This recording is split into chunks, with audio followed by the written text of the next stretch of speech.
Me parece que todos deberían de tener, o la mayoría debería tener la presentación en sus celulares. Espero que la puedan ver ahí, acerca de nuestra clase sobre la plantación de iglesias.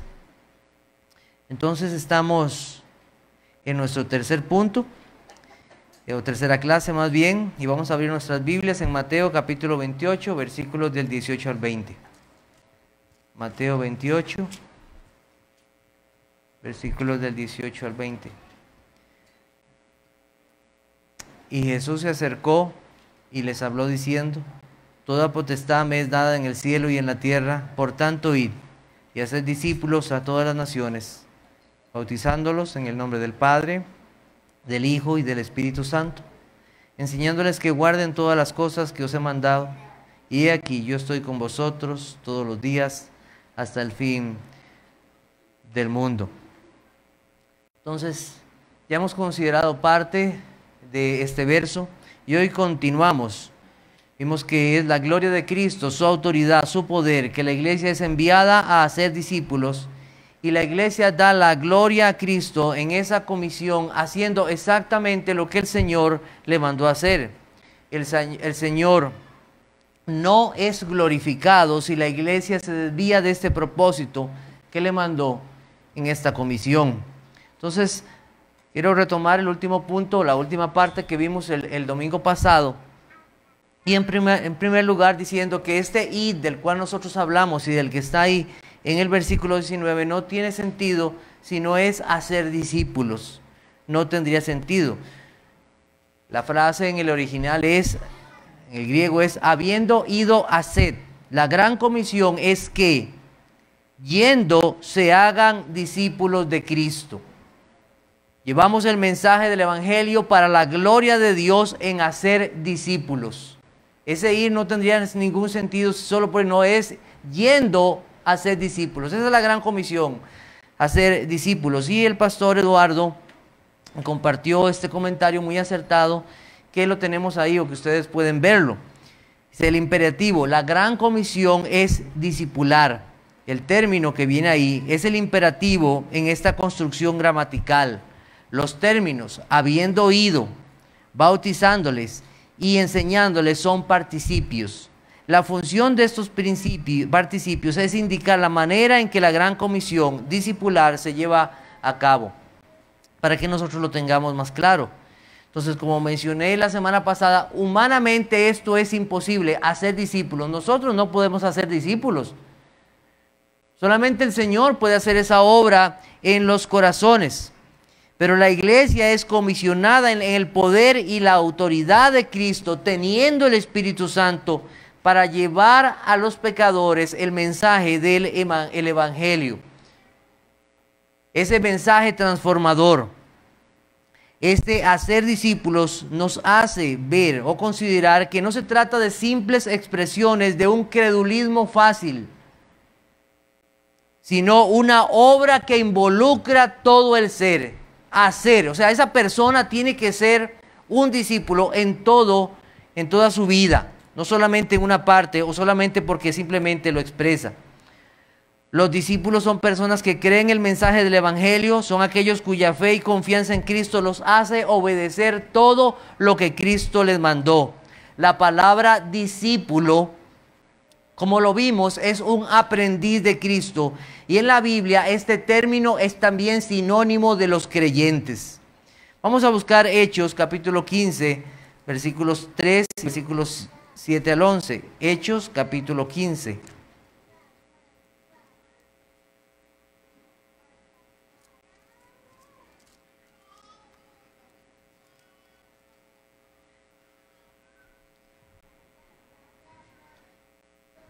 Dice: ellos pues, habiendo sido encaminados por la iglesia, pasaron por Fenicia y Samaria, contando la conversión de los gentiles, y causaban gran gozo a todos los hermanos. Ahora versículo 7.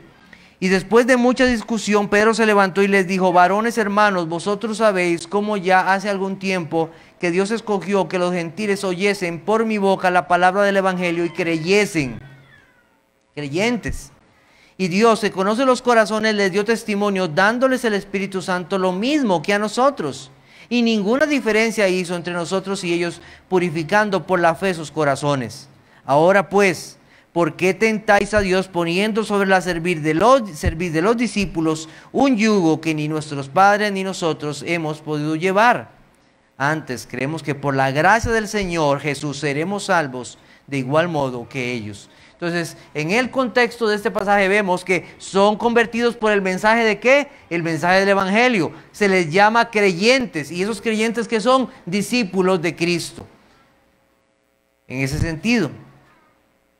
Entonces, este hacer discípulos debe hacerse a la luz de la palabra de Dios y lo que Cristo dijo acerca de ser discípulos. Entonces, en primer lugar, un discípulo es aquel que se ha comprometido a seguir a Cristo en una dedicación total y ha considerado el costo de seguir a Cristo. Vamos a buscar Lucas capítulo 14, versículos 27 al 30. Lucas 14.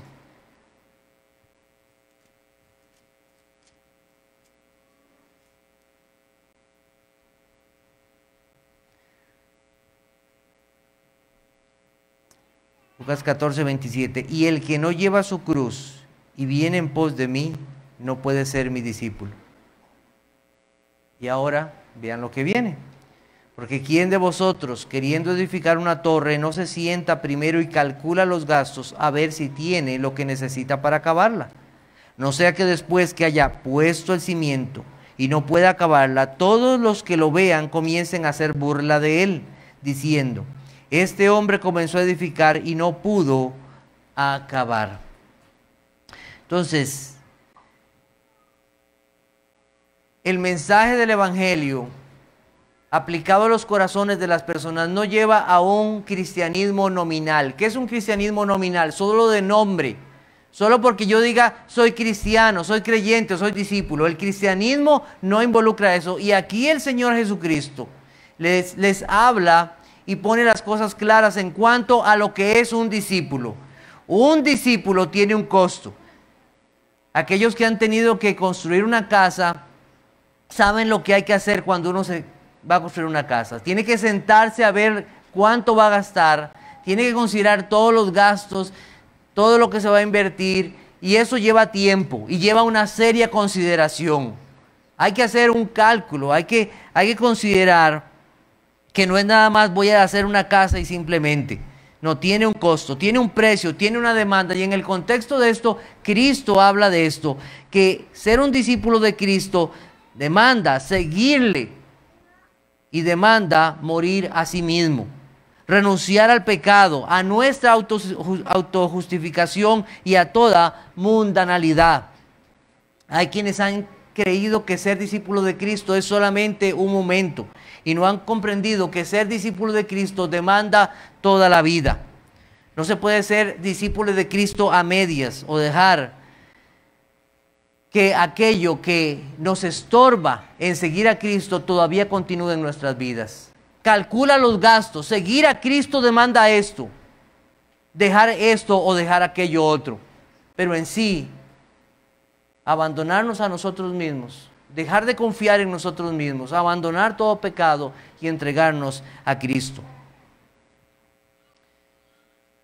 El que ha creído verdaderamente ve a Cristo como aquel que lo vale todo, y al lado de Cristo todo es vano.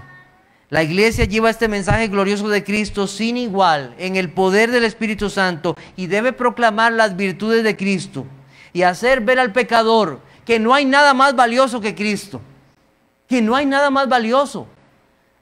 La iglesia de Cristo debe anunciar el mensaje del Evangelio, ese mensaje maravilloso y glorioso. No hay nada mejor. Usted puede invertir toda su vida en las cosas de este mundo, en todos los placeres de este mundo, y al final todo eso es vanidad. Pero invierte en Cristo y eso será lo mejor para su vida. No hay nada igual a eso. Pero mire los costos que esto tiene. Mire el costo que tiene morir a sí mismo, entregarse a Cristo y seguirle para siempre. Seguir a Cristo no es un sentimentalismo, es algo que realmente mueve la voluntad del hombre, sus pensamientos. en hacer nuevo a ese hombre o a esa mujer para Cristo. Lamentablemente muchos se han limitado a creer algunos hechos del Evangelio, pero no a seguir a Cristo y vivir para Él. Entonces demanda todo el ser, no demanda una parte. Seguir a Cristo tiene un costo. Lo conoce. Morir a sí mismo para vivir para Cristo y entregarse totalmente a Él en todas las áreas de su vida. No solamente es un credulismo o un sentimentalismo. En segundo lugar, el discípulo es aquel que ama a Cristo. Amar a Cristo es solamente posible si el Señor nos ama primero, porque si no, no le podríamos amar. Cuando la verdad del Evangelio es abrazada por alguien, esa persona ama a Cristo. Es una de las evidencias que verdaderamente una persona es de Cristo y es su discípulo. Ama al Señor con todo su ser, más que cualquier otra cosa. Vamos a buscar Mateo capítulo 10, versículos 34 y 39. Mateo 10, 34 y 39, al 39. Dice: no penséis que he venido para traer paz a la tierra. No he venido para traer paz sino espada. Porque he venido para poner en disensión al hombre contra su padre, a la hija contra su madre, a la nuera contra su suegra, y los enemigos del hombre serán los de su casa. El que ama a padre o madre más que a mí, no es digno de mí. El que ama hijo o a hija más que a mí, no es digno de mí.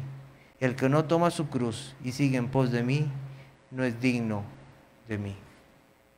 El Señor Jesucristo reclama para Él un amor que solamente Dios puede reclamar, porque Él es Dios. Amarlo a Él más que cualquier cosa. Este pasaje no enseña que nosotros debemos odiar o aborrecer a nuestros padres. Cristo está dejando algo claro: hay una división. Seguir a Cristo traerá división.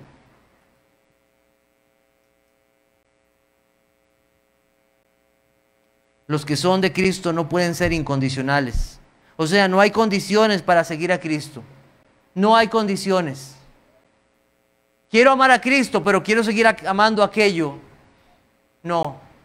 Debes amar a Cristo sobre todas las cosas. Sobre tus padres, sobre tus hijos. El Señor nos enseña el amor a los padres. El Señor nos demanda amor por nuestros hijos también. Y son cosas buenas. Pero sobre todos ellos, yo amo a Cristo.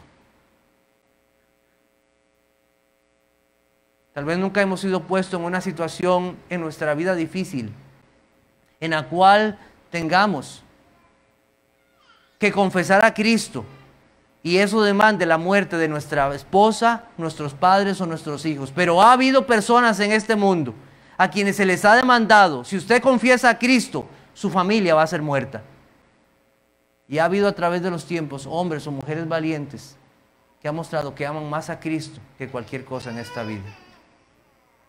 Pero se demanda: ¿qué haría usted por sus padres? ¿Qué estaría dispuesto a hacer por sus hijos? Es algo que toca el corazón de cualquier persona. Yo haría cualquier cosa por mis hijos. Yo haría cualquier cosa por mis padres. Pero el amor de Cristo demanda un amor que sobrepasa esto. ¿Qué estás dispuesto a hacer por Cristo y a renunciar por Cristo? El amor por Cristo lo supera todo. Cristo con estas palabras ahuyenta a todos los que falsamente se comprometen. Amar a Cristo es un compromiso verdadero. Es un compromiso. Más que amar a los padres, más que amar a los hijos. Es un compromiso verdadero. El discípulo ama a Cristo y está dispuesto a renunciar a cualquier cosa, aún a su propia vida, por amor a Cristo. Ya el amor al mundo y las cosas de este mundo no son su pasión, sino Cristo. En tercer lugar, el discípulo de Cristo se compromete en ser como Cristo. Dice Mateo 10:25, bástale al discípulo ser como su maestro y al siervo como su señor. Vamos a buscar Mateo capítulo 7, versículos 21 al 23. Mateo 7, versículos 21 al 23.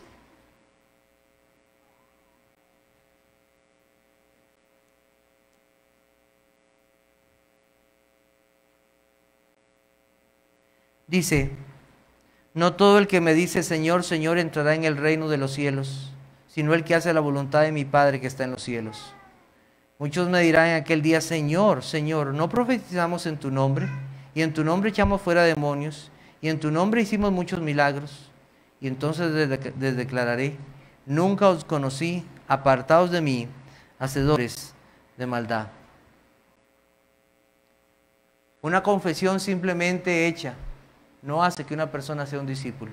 Debe verdaderamente querer hacer la voluntad del Señor y seguirle. Confesar a Cristo significa reconocer, declarar, estar de acuerdo. Es una identificación de fe y confianza en Cristo. Esta confesión está incluida en el mensaje del Evangelio cuando alguien cree y confiesa a Cristo como su Señor y Salvador.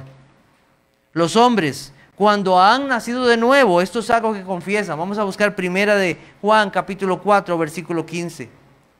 Primera de Juan, capítulo 4, versículo 15.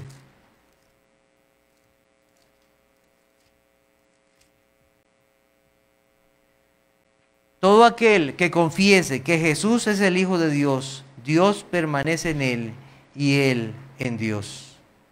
Esta es una relación de pertenencia.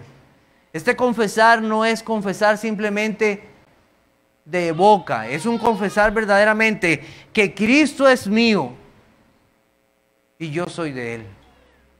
Él es mi Dios y Él es mi Señor, yo le pertenezco a Él. Vamos a buscar también Mateo capítulo 10. Mateo capítulo 10, versículo 32 y versículo 33. Dice, a cualquiera pues que me confiese delante de los hombres, yo también le confesaré delante de mi Padre que está en los cielos. Y a cualquiera que me niegue delante de los hombres, yo también le negaré delante de mi Padre que está en los cielos. Entonces, la vida del creyente, la vida del discípulo, a ser verdaderamente discípulos, son aquellos que se niegan a sí mismos para confesar a Cristo. Habrá momentos y habrá lugares donde el cristiano es probado para ver si verdaderamente pertenece a Cristo. Nosotros recordamos al apóstol Pedro, ¿verdad? Que negó a Cristo. Y puede ser que uno tenga caídas en algún momento, pero no siempre. El cristiano verdadero al final va a reconocer, el discípulo verdadero va a reconocer que Cristo es su Señor y su Salvador. Lo va a reconocer en medio de su trabajo. Y puede hacer que alguno de nosotros, y más en estos tiempos, tenga que mostrar que verdaderamente es cristiano por sus palabras y por sus hechos. Muchos serán despedidos, muchos no tendrán la posibilidad de un ascenso porque son cristianos y porque confiesan la verdad del Señor. Familiares por su confesión le abandonarán, pero no hay como Cristo. La Biblia es muy clara en enseñar que los que no viven consecuentemente con la fe de Cristo serán enviados al castigo eterno. Eso nos enseña Mateo 25, 46. Este punto no debemos olvidar, que o se cree o se rechaza, o se confiesa o se niega al Señor Jesucristo. Punto 4. El discípulo toma su cruz. Vamos a buscar Mateo capítulo 10, versículo 38. Dice, y el que no toma su cruz y sigue en pos de mí, no es digno de mí.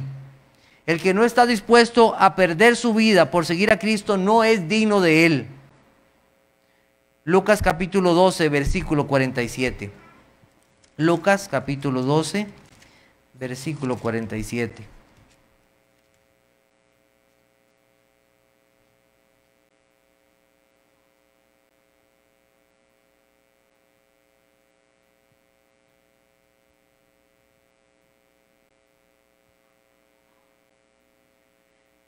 Dice que el siervo que conociendo la voluntad de su Señor no se preparó ni hizo conforme a su voluntad, recibirá muchos azotes. No estoy seguro de ese pasaje, puede ser que esté equivocado, disculpen. Pero hay total imposibilidad de ser discípulo y no estar dispuesto a morir a sí mismo, seguir a Cristo. Este morir a sí mismo significa una negación total a sí mismo para que Cristo sea quien gobierne su vida. Es morir a sus deseos para que sean los deseos del Señor y su voluntad. Este no es un paso extra en la conversión, sino que está unido a la conversión. La cruz es un símbolo de muerte. Lamentablemente hay personas que han tomado este pasaje acerca de negarse a uno mismo, tomar su cruz y seguirle de forma totalmente antibíblica, y dicen: mi cruz es el trabajo, mi cruz es hasta cosas tan ridículas como mi suegra, mi cruz es, no sé, cosas tontas que dicen. Pero la cruz es un símbolo de muerte. Cuando estas palabras se dijeron, cuando Cristo dijo estas palabras, todos estaban pensando y sabían que la cruz significaba muerte, vergüenza, agonía. No significaba alguna de las cosas que hoy la gente dice. Cristo da a entender que es entregarse a Él completamente, perder la vida para ganarla para Él. Ellos no desperdician su vida como hablamos, sino que recibirán aquello que el Señor les prometió, la vida eterna. El creyente o discípulo vive en la autonegación cada día. Vamos a buscar Lucas capítulo 9, versículo 23. Lucas 9, 23. Dice: y decía a todos: si alguno quiere venir en pos de mí, niéguese a sí mismo, tome su cruz de vez en cuando y sígame. Leí mal, ¿verdad? Dice que cada día, todos los días, el cristiano y el creyente, el que es discípulo de Cristo, se niega a sí mismo para seguir a Cristo. Primera de Corintios 15, 31. Pasaje más en relación a esto. Primera de Corintios capítulo 15, versículo 31. Decía el apóstol Pablo: os aseguro, hermanos, por la gloria que de vosotros tengo en nuestro Señor Jesucristo, que cada día muero. Muere a sí mismo, para que Cristo sea exaltado, ya sea en su vida o en su muerte. Total seguridad en Cristo y nada en nosotros. Eso entendían aquellos que se entregaban a Cristo. Este morir no solo tiene que ver con dar la vida, sino también con cortar todo lazo con el mundo, toda práctica de pecado y toda seguridad personal. Como dice Lucas 9:62, es poner la mano en el arado y nunca más volver a ver para atrás. Nunca más. En Gálatas 2:20, el apóstol Pablo dice: con Cristo estoy juntamente crucificado y ya no vivo yo. El discípulo de Cristo muere a sí mismo para que ahora viva Cristo. Algunos en el pasado creyeron que esto de entregar su vida a Cristo era un asunto de obras, que entonces entregarse a ser un mártir, eso era lo que traía salvación. Me entrego a Cristo y se entregaban supuestamente sus vidas porque esto les haría salvos, pero no es así. El cristiano, el verdadero creyente, confía en Cristo y si tiene que dar su vida, la da, pero no que dar su vida le traería salvación. Eso es salvación por obras. En ningún momento fue lo que el Señor quiso dar a entender con algunos que pensaron así, equivocando el camino. La salvación es por gracia. Punto 5. El discípulo sirve a sus hermanos. Vamos a buscar Juan capítulo 13. Juan capítulo 13. Versículos 14 al 17 dice: pues si yo, el Señor y el Maestro, he lavado vuestros pies, vosotros también debéis lavaros los pies los unos a los otros, porque ejemplo os he dado para que como yo os he hecho, vosotros también hagáis. Los discípulos de Cristo tienen un maestro. ¿Qué les enseñó el maestro? A servirse unos a otros. El discípulo no vive en soledad, no vive para sí mismo, vive para servir a otros. Estos discípulos no caminan solos. Aunque la salvación es personal, no se les hace discípulos de Cristo para que anden como si fueran ovejas sin pastor, sino que se les hace discípulos para que sean iglesias del Señor y se sirvan unos a otros. Nunca, cuando el Señor pensó en hacer discípulos para su iglesia, unirlos a Él, fue para que vivieran solos, viviendo egoístamente en sus casas o viviendo una fe en secreto. En relación entonces hemos visto a estos 5 cosas, y hay un montón de cosas que pudiéramos decir en este contexto de hacer discípulos que mandó el Señor a su iglesia. Hay muchas cosas, pero como les dije la semana pasada, el ser discípulo no es solamente de un momento. Toda la vida seguimos siendo discípulos para Cristo, y toda la vida seguimos aprendiendo de Él. Pero la iglesia está llamada a eso, no a un cristianismo nominal, sino a un cristianismo radical, un cambio que solamente puede hacer el Señor. Y entonces la iglesia va en el poder del Espíritu Santo y usando la palabra de Dios. Hacer discípulos es la gran comisión. Estos aprendices y seguidores de Cristo deben apropiarse de la verdad y vivir en ella. Que sus vidas demuestren la verdad depositada en la mente y corazón, permaneciendo en ella. Y entonces verdaderamente mostrarán que son sus discípulos. Vamos a buscar un pasaje más. Juan capítulo 8, versículo 31. Juan 8, 31. Dijo entonces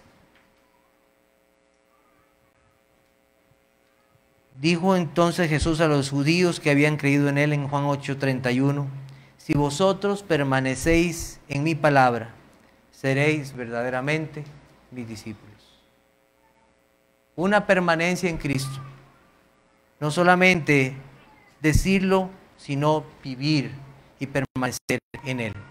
Bueno, en el contexto de Mateo 28, entonces tenemos hacer discípulos, algo que está en el contexto de la iglesia. Pero no solamente dice algo de ser discípulos, sino a todas ¿qué? Las naciones. La salvación que Dios traería no estaba limitada a solamente el pueblo de Israel como nación. Si bien Dios se plació en llamar y usar al pueblo de Israel para proclamar su nombre, en lo cual no hicieron, Dios traería a Jesucristo, al Hijo de Dios, a través de este pueblo.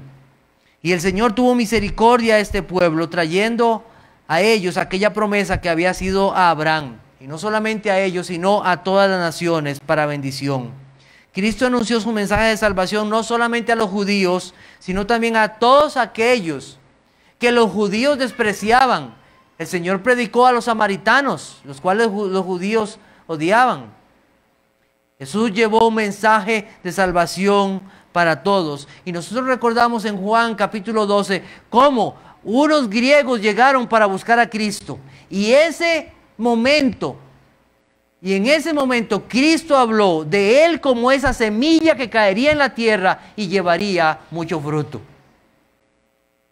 También Cristo habló de Él como ese pastor, de que no solamente traería a las ovejas suyas de Israel, sino que traería otras ovejas a sí mismo. Entonces Cristo anunció primeramente la salvación a los judíos. Es interesante lo que dice en Mateo capítulo 10, versículos 5 y 6, cuando Él mandó a sus discípulos a predicar el Evangelio. Mateo 10, versículos 5 y 6, dice: a estos 12 envió Jesús y les dio instrucciones diciendo: por camino de gentiles no vayáis, y en ciudades samaritanos no entréis, sino id antes a las ovejas perdidas de la casa de Israel. Y yendo, predicad, diciendo: el reino de los cielos se ha acercado. El Señor en su misericordia mostró esa bondad hacia el pueblo primeramente de Israel, pero el Señor no se limitó ahí, porque ahora vemos en Mateo 28, 19 y 20 que ese mensaje de salvación era para todos los pueblos. Vamos a buscar Salmo 72, versículo 17. Salmo 72, 17 dice: será su nombre para siempre, se perpetuará su nombre mientras dure el sol. Benditas serán en él todas las naciones, lo llamarán bienaventurado. Entonces había un anuncio de salvación para todos los pueblos. Y eso, como les dije, había hecho desde Abraham, con la promesa a él, que serán benditas todas las naciones. Y en Hechos 1:8 entonces nosotros tenemos como el Señor les dice, pero recibiréis poder cuando haya venido sobre vosotros el Espíritu Santo y me seréis testigos en Jerusalén, en toda Judea y en Samaria y hasta lo último de la tierra.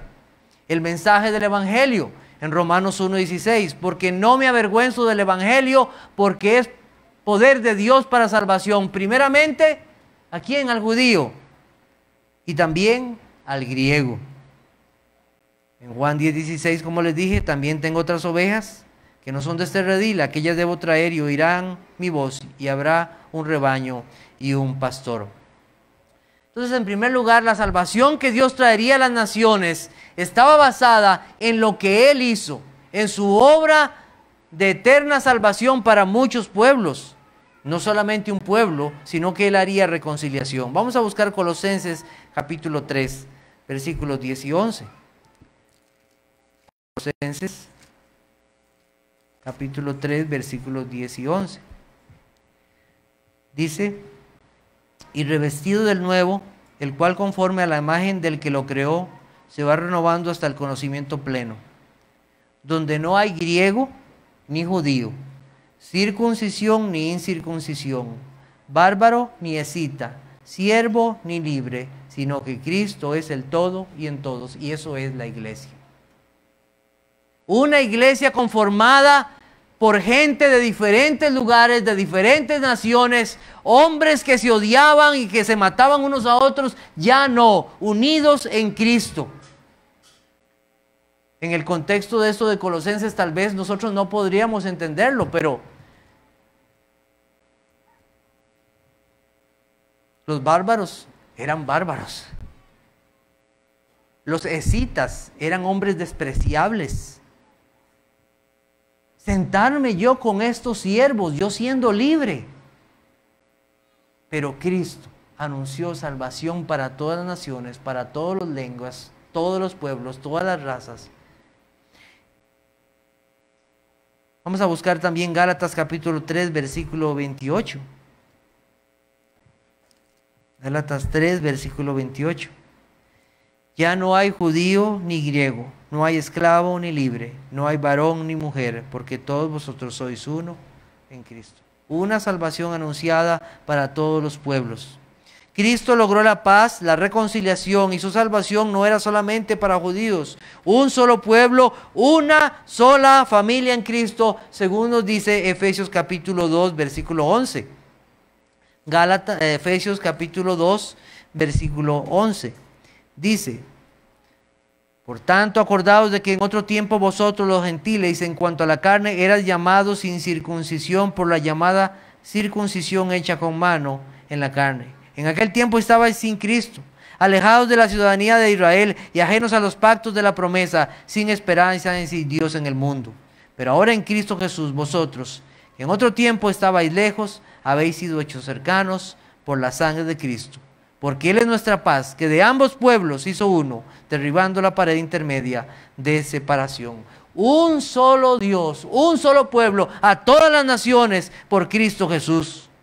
Los apóstoles no habían entendido bien esto de hacer discípulos a todas las naciones. No habían entendido esto.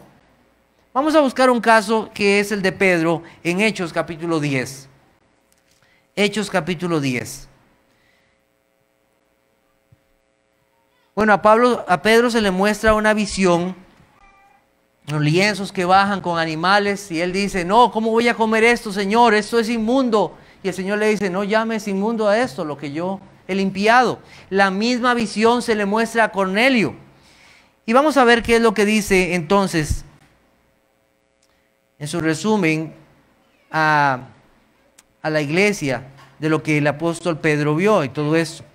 Versículo 28 dice: y les dijo: vosotros sabéis cuán abominable es para un varón judío juntarse o acercarse a un extranjero, pero a mí me ha mostrado Dios que a ningún hombre llame común o inmundo, por lo cual al ser llamado vine sin réplicas. Así que pregunto, está diciéndole a Cornelio, ¿por qué causa me habéis hecho venir? Entonces Cornelio dijo: hace 4 días que a esta hora yo estaba en ayunas, y a la hora 9, mientras oraba en mi casa, vi que se puso delante de mí un varón con vestido resplandeciente. Y dijo: Cornelio, tu oración ha sido oída y tus limosnas han sido recordadas delante de Dios. Envía pues a Jope y haz venir a Simón, el que tiene por sobrenombre Pedro, el cual mora en casa de Simón, un curtidor, junto al mar, y cuando llegue, él te hablará. ¿Y qué fue lo que le habló?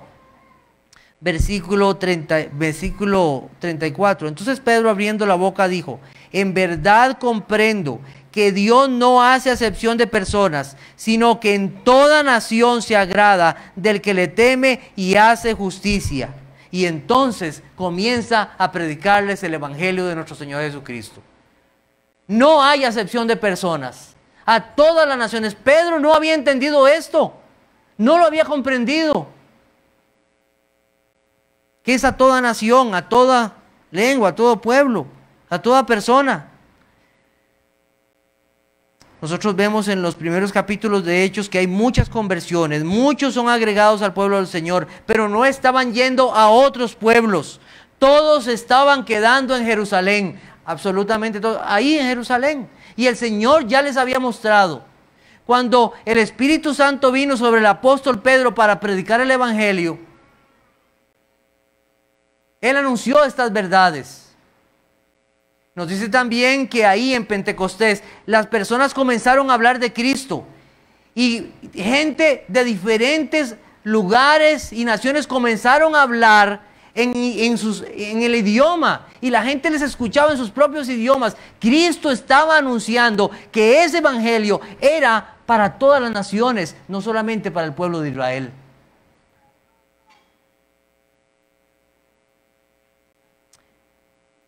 En Hechos capítulo 7 se nos habla de la muerte de Esteban, hombre siervo de Dios. Comienza a predicar valerosamente.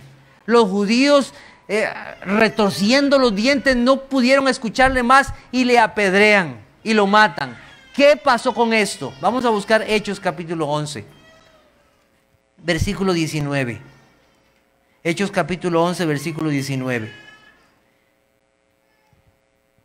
Dice: ahora bien, los que habían sido esparcidos por causa de la persecución que hubo con motivo de ¿quién? De Esteban, pasaron hasta Fenicia, Chipre y Antioquía, no hablando a nadie la palabra sino a los judíos.